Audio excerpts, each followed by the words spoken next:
सोने और रत्नों से भरा ये ताज, लेकिन इसकी असली कीमत कितने मासूमों के खून में छुपी है। इस ताज ने एक निर्दयी राजा को अमर बना दिया और अब इसका सच उजागर होने वाला है।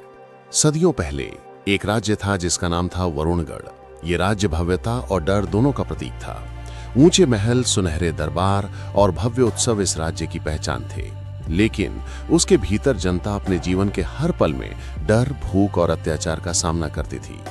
वरुणगढ़ के सिंहासन पर बैठा था महाराजा विरोचन देव। उसकी निर्दयता की कहानियां दूर दूर तक फैली हुई थीं। लोग उसे केवल सुनहरे ताज और भव्य वस्त्रों के लिए नहीं जानते थे, बल्कि लहू के ताजधारी के नाम से भी जानते थे। कहते हैं उसका ताज केवल सोने और रत्नों से नहीं बना था। ये ताज उन हजारों निर्दोष लोगों के खून और पीड़ा से गढ़ा गया था जिन्होंने उसके अत्याचार का विरोध किया था। राजा का शासन दरबार में भव्य था, लेकिन सड़कों पर स्थिति भयावह। लोग रात को भी घर के भीतर छिप कर रहते थे।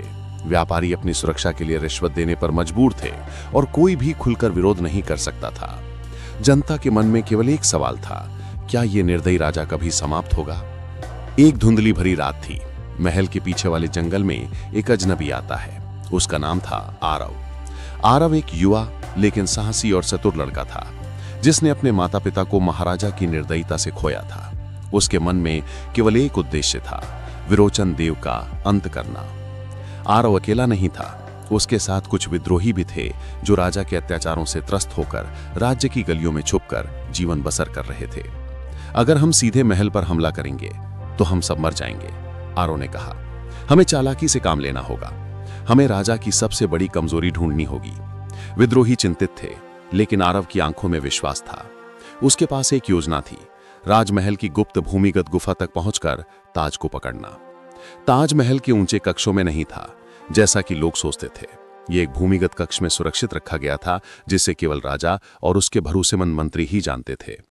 आरा और उसके साथी जंगल के रास्तों और सीढ़ियों से होते हुए महल में घुसते हैं। रास्ते में जाल, जहर भरे फंदे और गुप्त दरवाजे हैं। हर कदम पर उनकी हिम्मत और चतुराई का परीक्षण होता है।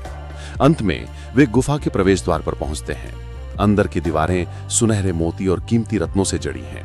कमरे के मध्य में ताज रखा था, जो सिर्फ सुनहरा नहीं था, बल्कि उसमें अनोखी शक्ति थी। आरव ने ध्यान से देखा। ताज को छूते ही उसके मन में एक अजीब लालच और शक्ति की भूख जागी।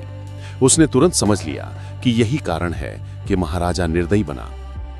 यह ताज केवल सोने और रत्नों का नहीं है, यह किसी के भी अंदर की लालच और क्रूरता को बढ़ा देता है। आरव ने फुसफुसाया। आरव समझ गया कि यदि वो ताज को ले जाएगा तो वो भी उसी निर्दयता का शिकार हो सकता है, लेकिन जनता के लिए न्याय जरूरी था। उसी समय महल में अफवाह फैलती है, राजा को अपने ही मंत्री ने धोखा दिया है। मंत्री और उसके साजिशकर्ताओं ने महल के अंदर विद्रोह शुरू कर दिया था। आरव और विद्रोही गुफा से बाहर निकलते हैं, ताज को वहीं छोड़ देते हैं, क्योंकि ये शक्ति जितनी आकर्षक थी उतनी ही खतरनाक भी। महल में भयंकर लड़ाई होती है। सैनिक आपस में भिड़ते हैं और चुपचाप विरोध कर रहे लोग विद्रोही सैनिकों की मदद करते हैं। अंततः विरोचन देव को पकड़ लिया जाता है। विरोचन देव का अंत आया, लेकिन केवल शारीरिक रूप से। उसका नाम इतिहास में लहू का ताजधारी के रूप में अमर हो गया। राज्य अब नए युग में प्रवेश करता है। आरव और विद्रोही जनता के सामने आते हैं।